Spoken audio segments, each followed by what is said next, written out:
Hello everyone, welcome to study IQ. Study IQ के इस video में हम करेंगे उत्तर प्रदेश राज्य की सारी सरकारी योजनाएं जो 2021 में लॉन्च हुई हैं। सरकारी योजनाओं से काफ़ी सारे प्रश्न आते हैं और एमसीक्यूज़ के रूप में भी, और जो बहुविकल्पीय प्रश्न होते हैं जिनमें स्टेटमेंट दिए होते हैं वो भी आते हैं। तो हम डिटेल में पढ़ेंगे 2021 की सभी योजनाओं को। चलिए वीडियो को शुरू करते हैं। और मैं आपको बता दूं, स्टडी आईक्यू के पेड कोर्सेज आते हैं हमारे यूपी के जितने भी एग्जाम हैं, जैसे लोक सेवा आयोग, जुडिशरी या UP SSC sub inspector, UP GK का एक अलग से कोर्स आता है जिसे मैंने खुद तैयार किया है। इसके अलावा आरओ, एआरओ और टीईटी यानी टीचर भर्ती परीक्षा के लिए सभी के लिए हमारे कोर्सेज अवेलेबल हैं। इनसे आप घर बैठे तैयारी कर सकते हैं। वीडियोज, पीडीएफ, एमसीक्यूज, क्विज सब कुछ इनमें अवेलेबल होगा। अगर आप कोई भी हमारा कोर्स खरीदना चाहते हैं तो आप हमारी मोबाइल ऐप डाउनलोड कर सकते हैं या आप हमारी वेबसाइट पे जाके उन्हें बाय कर सकते हैं। हमारी वेबसाइट है studiiq.com, दोनों का लिंक नीचे डिस्क्रिप्शन में दे दिया गया है। तो शुरू करते हैं हम वीडियो। सबसे पहली योजना जो हम पढ़ेंगे वो है उत्तर प्रदेश मुख्यमंत्री बाल सेवा योजना। मुख्यमंत्री बाल सेवा योजना मुख्यमंत्री योगी आदित्यनाथ जी ने लॉन्च की थी लखनऊ से, राजधानी लखनऊ से इसको लॉन्च किया गया था। ये बच्चों के लिए एक वेलफेयर योजना है। ये उन बच्चों के लिए है जिन्होंने अपने एक या किसी भी अभिभावक को, मतलब माता या पिता या दोनों जो हैं, उनको कोविड के कारण खो दिया। राइट, वन या बोथ, यानी दोनों में से कोई एक या दोनों को जिन्होंने खो दिया। तो इसमें अगर ऐसे बच्चे हैं जिनकी संभाल करने वाला कोई नहीं है, मान लीजिए किसी बच्चे ने दोनों पेरेंट्स को खो दिया है और उनकी संभाल करने वाला कोई नहीं है, तो जो भी उनकी संभाल करेगा, यानी जो चाइल्ड का गार्डियन होगा, ये गार्डियन कोई भी हो सकता है, उनके एक्सटेंडेड जो रिलेटिव होते हैं जैसे ताऊ जी, चाचा वगैरह, ये या ग्रैंडफादर वगैरह भी कई बार, तो जो भी चाइल्ड का गार्डियन होगा उन्हें सरकार फाइनेंशियल असिस्टेंस देगी, यानी वित्तीय सहायता दी जाएगी।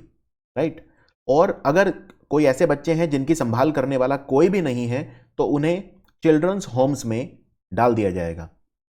यूपी की सरकार बहुत सारे चिल्ड्रंस होम्स जो हैं वो रन करती है, जगह जगह पे ये अवेलेबल हैं, उनमें इनको डाला जाएगा। इतना ही नहीं, इनकी ना सिर्फ अपब्रिंगिंग बल्कि इनकी एजुकेशन का खर्चा भी यूपी की सरकार उठाएगी।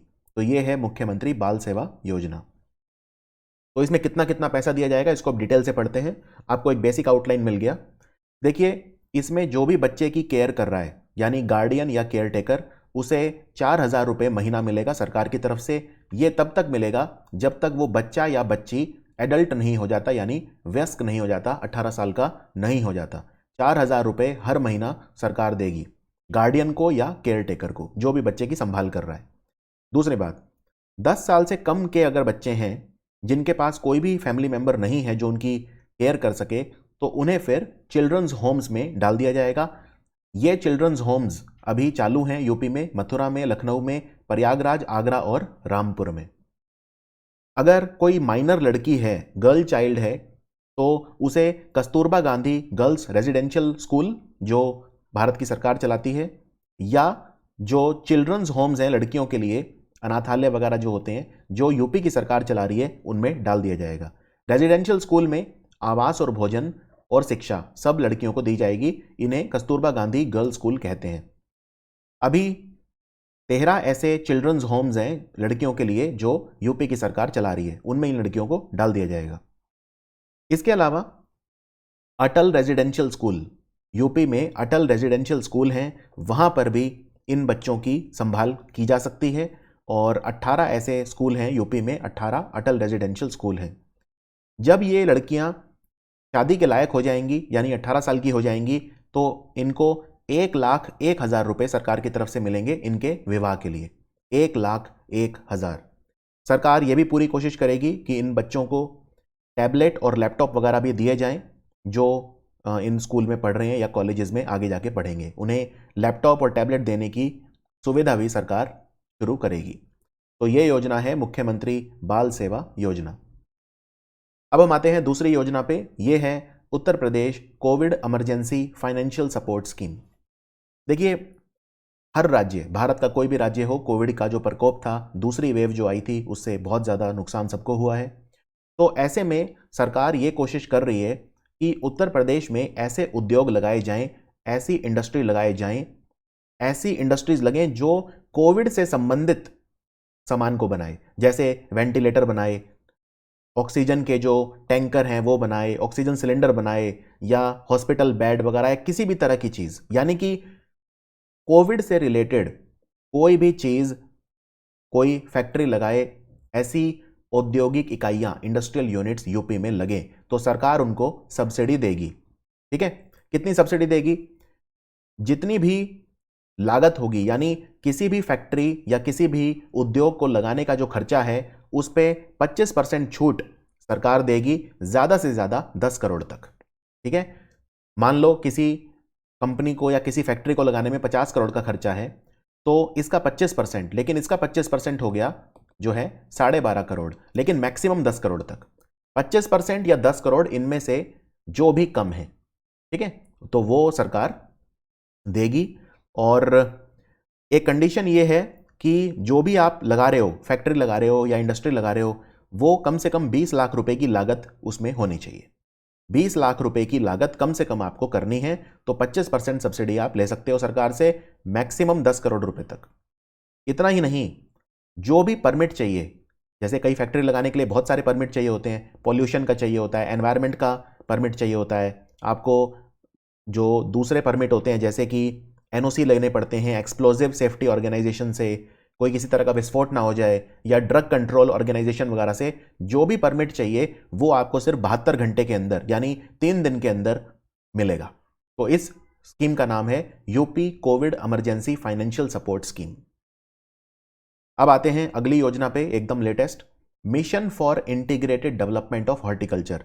ये यूपी राज्य की योजना नहीं है, ये केंद्र सरकार की योजना है, यानी सेंट्रल गवर्नमेंट की योजना है, लेकिन यूपी में भी ये शुरू की गई है। तो इस योजना के बारे में आपको पता होना चाहिए, क्योंकि उत्तर प्रदेश के 45 जिलों में ये शुरू की गई है।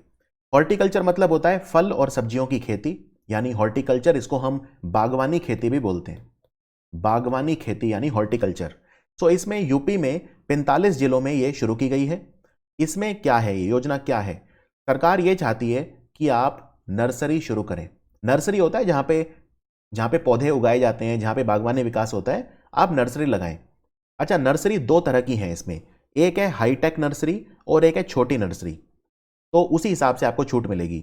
अगर आप एक हाईटेक नर्सरी खोलते हैं उत्तर प्रदेश में, तो 1 से 4 हेक्टेयर जमीन पे खुलेगी और इसमें 10 मिलियन रुपीज यानी 1 करोड़ रुपए का खर्चा कम से कम आएगा। ठीक है, अगर सरकारी नर्सरी है तो 100% छूट, और अगर प्राइवेट सेक्टर की है तो 50% छूट, लेकिन मैक्सिमम छूट आपको 40 लाख रुपए तक मिलेगी, इससे ज्यादा नहीं। तो आप एक हाई टेक नर्सरी लगा सकते हैं 1 से 4 हेक्टेयर जमीन पे। पब्लिक सेक्टर को 100% सब्सिडी और प्राइवेट सेक्टर को 50% सब्सिडी मिलेगी, 40 लाख रुपए तक मैक्सिमम। ये है हाई टेक नर्सरी के लिए। अब है छोटी नर्सरी। छोटी नर्सरी जो है उसमें लगभग 1 एकड़ जमीन यानी 0.4 हेक्टेयर जमीन पे ये बनेगी। इसमें 15 लाख का खर्चा आएगा, राइट, और इसमें आपको मैक्सिमम 50% यानी 7.5 लाख रुपए तक की सब्सिडी मिलेगी। तो ये आपको ध्यान रखना है। और जो भी सब्सिडी इसमें मिल रही है, 60% सब्सिडी केंद्र सरकार और 40% सब्सिडी उत्तर प्रदेश राज्य की सरकार देगी। और ये 45 डिस्ट्रिक्ट में उत्तर प्रदेश की चलाई जा रही है योजना। तो ये है mission for integrated development of horticulture. अब बात करते हैं अभ्युदय योजना। अभ्युदय योजना 24 जनवरी को लॉन्च की गई थी। 24 जनवरी आप जानते हैं बहुत महत्वपूर्ण दिन होता है उत्तर प्रदेश में, ये वहां का राजकीय दिवस है, यानी स्टेटहुड डे होता है 24 जनवरी। तो 24 जनवरी के दिन अभ्युदय योजना शुरू की गई थी। इसमें सरकार कोचिंग सेंटर खोलेगी। सबसे पहले खुलेंगे ये डिविजनल लेवल पे और बाद में जिला स्तर पे यानी डिस्ट्रिक्ट लेवल पे खुलेंगे। पहले चरण में डिविजनल लेवल पे और दूसरे चरण में डिस्ट्रिक्ट लेवल पे। इन कोचिंग सेंटर का नाम होगा पथ प्रदर्शक। पथ प्रदर्शक। तो ये कोचिंग सेंटर जब खुलेंगे इनमें फ्री कोचिंग दी जाएगी। और 24 जनवरी को योजना शुरू हुई थी। ये कोचिंग सेंटर खुलने शुरू हो गए थे 16 फरवरी, मतलब 16 फरवरी से ये चालू हो गए थे। बसंत पंचमी का दिन था जिस दिन हम सरस्वती माँ की पूजा भी करते हैं, तो इसलिए ये शुभ दिन रखा गया 16 फरवरी। और इसमें जो स्टूडेंट हैं उन्हें फ्री कोचिंग मिलेगी और पाठन सामग्री भी मिलेगी। ये उन बच्चों के लिए है जिनका फाइनेंशियल स्टेटस यानी आर्थिक स्थिति कमजोर है। तो इसमें किस किस सब्जेक्ट की कोचिंग मिलेगी? इसमें आईएएस आईपीएस वगैरह की कोचिंग मिलेगी। इतना ही नहीं बल्कि जो सीनियर आईएएस अफसर हैं या जो आईपीएस पीसीएस अधिकारी हैं, लोक सेवा आयोग के अधिकारी हैं, वो भी काउंसलिंग देंगे बच्चों को, उनका मार्गदर्शन करेंगे। नेशनल डिफेंस एकेडमी या सीडीएस की तैयारी अगर कोई कर रहा है, डिफेंस में जाना चाहता है, तो जो सैनिक स्कूल के प्रिंसिपल हैं वो भी ट्रेनिंग देंगे। नीट जेई वगैरह भी अवेलेबल है और इसमें डाउट क्लियरिंग सेशन वगैरह भी बच्चों के लिए रखे गए हैं। तो ये है अभ्युदय योजना। इसमें पथ प्रदर्शक कोचिंग सेंटर जगह जगह खोले जा रहे हैं। अब यूपी में केंद्र सरकार की एक योजना शुरू हुई है जिसका नाम है ग्राम उजाला। ग्राम उजाला पूरे भारत में सिर्फ 5 जगह शुरू हुई है और उनमें से एक है उत्तर प्रदेश का वाराणसी शहर। तो ये योजना क्या है?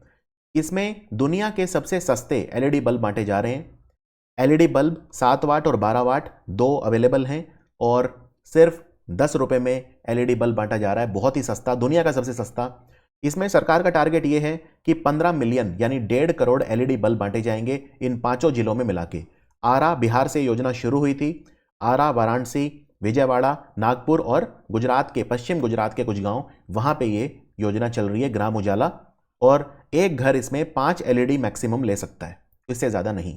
एलईडी बल्ब जो होते हैं वो 90% तक बिजली कम खाते हैं जो हमारे परंपरागत बल्ब होते हैं, यानी इनकैंडेसेंट जो बल्ब होते हैं उनसे 90% तक बिजली कम खाते हैं।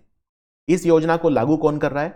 CESL यानी कन्वर्जेंस एनर्जी सर्विसेज लिमिटेड, जो कि एनर्जी एफिशिएंसी सर्विसेज लिमिटेड की एक सब्सिडरी कंपनी है और ये ऊर्जा दक्षता में काम करती है, एनर्जी एफिशिएंसी के लिए काम करती है। अब बात करते हैं उत्तर प्रदेश सरकार की एक और important scheme, affordable rental housing scheme. ये बहुत इंपॉर्टेंट स्कीम है। देखिए, इसमें यह है कि जो शहरों में गरीब लोग हैं, जिन्हें हम बोलते हैं अर्बन पुअर लोग, या शहरों में जो मजदूर लोग हैं, उनके पास सबसे बड़ी समस्या आज के टाइम में है रहने की। जैसे मान लीजिए उत्तर प्रदेश के जो बड़े शहर हैं, लखनऊ है, कानपुर है, जो भी बड़े शहर हैं, वहाँ पे जो मजदूर काम कर रहे हैं उनके पास रहने की समस्या आती है और उनकी जो भी वेतन है, उनका जो उन्हें सैलरी या मुआवजा मिलता है, उसका बहुत बड़ा हिस्सा रहने में चला जाता है, रहने का जो खर्चा है उसमें चला जाता है।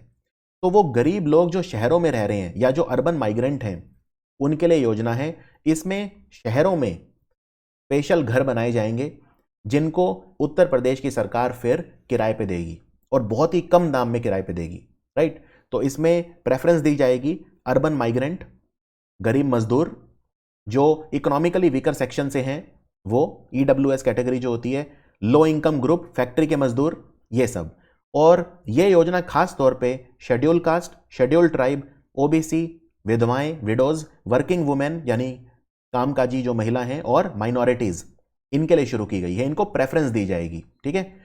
तो ये प्रधानमंत्री आवास योजना शहरी जो है, जिसको हाउसिंग फॉर ऑल भी बोलते हैं, प्रधानमंत्री आवास योजना के तहत अफोर्डेबल रेंटल हाउसिंग स्कीम शुरू की गई है। कंडीशन ये है कि जो भी व्यक्ति उस घर को किराए पे लेगा, कम से कम 25 साल के लिए लेगा। जो शहरों में घर बनेंगे, अगर आप उनको बहुत ही कम दाम पे किराए पे लेना चाहते हैं तो कम से कम 25 साल आपको लेना होगा। सरकार ये प्राइवेट पब्लिक पार्टनरशिप में करेगी, यानी जो ये घर बनेंगे, आवास बनेंगे, उनमें सरकार भी पैसा लगाएगी और प्राइवेट सेक्टर भी पैसा लगाएगा। अब बात करते हैं उत्तर प्रदेश विवाह अनुदान योजना। पहले इसको विवाह अनुदान योजना बोलते थे, अब इसका नाम बदल दिया गया है। अब इसका नाम है मुख्यमंत्री सामूहिक विवाह योजना। बेसिकली क्या है ये योजना, मैं इसलिए पढ़ा रहा हूं, वैसे तो ये योजना 2017 की है और उससे भी पहले की है। अखिलेश यादव सरकार में इसको विवाह अनुदान योजना बोलते थे। बाद में योगी आदित्यनाथ सरकार जब आई थी 2017 में, तब इसका नाम पलट के मुख्यमंत्री सामूहिक विवाह योजना हो गया था। लेकिन अब मैं 2021 में आपको इसलिए पढ़ा रहा हूं क्योंकि इसमें जो पैसा है वो बढ़ा दिया गया है। एक समय 20,000 था, फिर 35,000 हुआ, आज की तारीख में 51,000। तो ये योजना क्या है? ये योजना ये है कि उत्तर प्रदेश में जो गरीब लोग हैं, जो अपनी बेटी की शादी कराने में असमर्थ हैं, अगर गांव में रह रहे हैं तो जिनकी सालाना आय 46,080 रुपये से कम है, और अगर शहरों में रह रहे हैं तो उनकी सालाना आमदनी पूरे परिवार की 56,460 रुपये से कम है, और अगर वो schedule caste, schedule tribe, OBC, minority या EWS कैटेगरी से आते हैं तो उनकी बेटी की शादी के लिए उत्तर प्रदेश की सरकार पैसा देगी। कितना देगी? एक बेटी की शादी के लिए 51,000 रुपये देगी, लेकिन एक परिवार में मैक्सिमम 2 बेटियों के लिए जो है सरकार सहायता देगी। यानी शादी अनुदान जो होगा 51,000 रुपये एक बेटी की शादी के लिए, तो मैक्सिमम जो आप इसमें ले सकते हो 1,02,000 ले सकते हो, क्योंकि 2 बेटियां बस एक परिवार में उन मैक्सिमम अलाउड हैं इसमें, इस योजना का लाभ लेने के लिए। तो इसका नाम है मुख्यमंत्री सामूहिक विवाह योजना। लेकिन एग्जाम में हो सकता है कि जो पुराना नाम है उसी पे पूछें, तो आप ये भी याद रख लो, विवाह अनुदान योजना। चलिए आगे बढ़ते हैं। एक योजना पिछले साल की है लेकिन ये काफी चर्चा में है, तो मैं इसको पढ़ा देता हूं। नवीन रोजगार छतरी योजना। यह सिर्फ दलित समुदाय, जिन्हें हम शेड्यूल कास्ट या अनुसूचित जाति भी बोलते हैं, उनके लिए है। ये 18 जुलाई को लॉन्च की गई थी। वैसे 18 जुलाई को नेल्सन मंडेला डे होता है। नेल्सन मंडेला जो साउथ अफ्रीका के, जिन्होंने इतनी लंबी स्वतंत्रता की लड़ाई लड़ी, तो उनका जन्मदिन होता है, तो नेल्सन मंडेला दिवस भी होता है 18 जुलाई को। खैर, नवीन रोजगार छतरी योजना जो है ये शुरू की गई थी। किसके लिए? ये थी only for schedule caste community. Schedule caste community में भी जो प्रवासी मजदूर हैं, जिन्हें अपना जॉब छोड़ना पड़ा, जो डिस्प्लेस हो गए लॉकडाउन के दौरान, उनके लिए शुरू की गई थी। बेसिकली इसमें उनके लिए हमें रोजगार जनरेट करवाना है। किसी भी तरह से इन लोगों के लिए रोजगार का सृजन हमें करना है, एम्प्लॉयमेंट जनरेट करना है। तो टारगेट ये रखा था सरकार ने कि 2020-21 वित्तीय वर्ष के लिए 7.5 लाख परिवारों को, 7.5 लाख शेड्यूल कास्ट कम्युनिटी के जो मजदूर हैं, उन परिवारों को हमें रोजगार देना है। तो इन्होंने टारगेट रखा था 7.5 लाख परिवार। यह योजना थी नवीन रोजगार छतरी योजना। अब बात करते हैं एक और योजना जो जून में लॉन्च की गई थी, 12 जून 2020 को, यूपी बाल श्रमिक विद्या योजना। उत्तर प्रदेश बाल श्रमिक। यहां पे बाल श्रमिक कौन है? देखो, जनरली ऐसा देखा जाता है कि जो मजदूरों के बच्चे होते हैं वो भी मजदूरी बनते हैं, वो भी मजदूर उन्हें अपने साथ काम पे लगा लेते हैं। तो उत्तर प्रदेश सरकार जो है, उनका एक ये इनिशिएटिव है कि उन बच्चों को पढ़ाएं, वो मजदूर अपने बच्चों को पढ़ाएं। तो इसमें याद रखिए, ये योजना मजदूरों के बच्चों के लिए है, खास तौर पे जो निर्माण श्रमिक होते हैं, यानी कंस्ट्रक्शन वर्कर होते हैं, उनके बच्चों के लिए है। और ये 12 जून को ही क्यों लॉन्च की गई थी? क्योंकि 12 जून को world day against child labour होता है। बाल मजदूरी के खिलाफ अंतर्राष्ट्रीय दिवस 12 जून को मनाया जाता है। तो 12 जून के दिन बाल श्रमिक विद्या योजना शुरू की गई थी। इसमें किस तरह से फायदा पहुंचाएगी सरकार? तो इसमें हर महीने 1,000 रुपए मिलेंगे। अगर कोई मजदूर अपने बच्चे को पढ़ाता है, 1,000 रुपए महीना उसे मिलेगा बॉय के लिए, और 1200 मिलेगा लड़की के लिए, राइट, पढ़ाने के लिए। लेकिन सबको नहीं मिलेगा। ऐसा नहीं है कि पूरे उत्तर प्रदेश में जितने भी मजदूर हैं सब के बच्चों को नहीं, ऐसा नहीं है। इसमें सरकार मजदूरों को सिलेक्ट करेगी। तो 2020-21 वित्तीय वर्ष के लिए सरकार का लक्ष्य था 2,000 मजदूर। तो सरकार चयन करेगी, सरकार के पास आवेदन आएंगे, उनमें से 2,000 मजदूरों के बच्चों को सरकार पढ़ाएगी। तो इसमें 1,000 रुपए मिलेंगे अगर लड़का है, और 1200 लड़की है, हर महीने मिलेंगे। इतना ही नहीं, अगर ये बच्चे 8वीं 9वीं या 10वीं क्लास पास कर लेते हैं, तो हर क्लास को पास करने के बाद 6,000 रुपए का बोनस यानी इनाम राशि उन्हें मिलेगी। जैसे मान लो अगर लड़का है या लड़की जो भी, अगर 8वीं कक्षा को पास कर ले तो 6,000, फिर 9वीं को पास कर ले तो 6,000 और फिर 10वीं को पास कर ले, मैट्रिक कर ले तो 6,000 और। हर क्लास को पास करने पे 8वीं 9वीं और 10वीं को पास करने पर 6,000 रुपए और मिलेंगे। तो ये 8 से 18 साल के बीच बच्चों की उम्र होनी चाहिए जो पढ़ रहे हैं। ये है बाल श्रमिक विद्या योजना। अब बात करते हैं किसान कल्याण मिशन। किसान कल्याण मिशन जब लॉन्च हुआ था, जनवरी की बात है ये, तो ये 6 जनवरी से लेकर 21 जनवरी तक उत्तर प्रदेश में 824 ब्लॉक में किसान मेले जो हैं उनका आयोजन किया गया। एग्रीकल्चर एग्जीबिशन हुए, प्रदर्शनी हुई। इसका नाम किसान कल्याण मिशन था।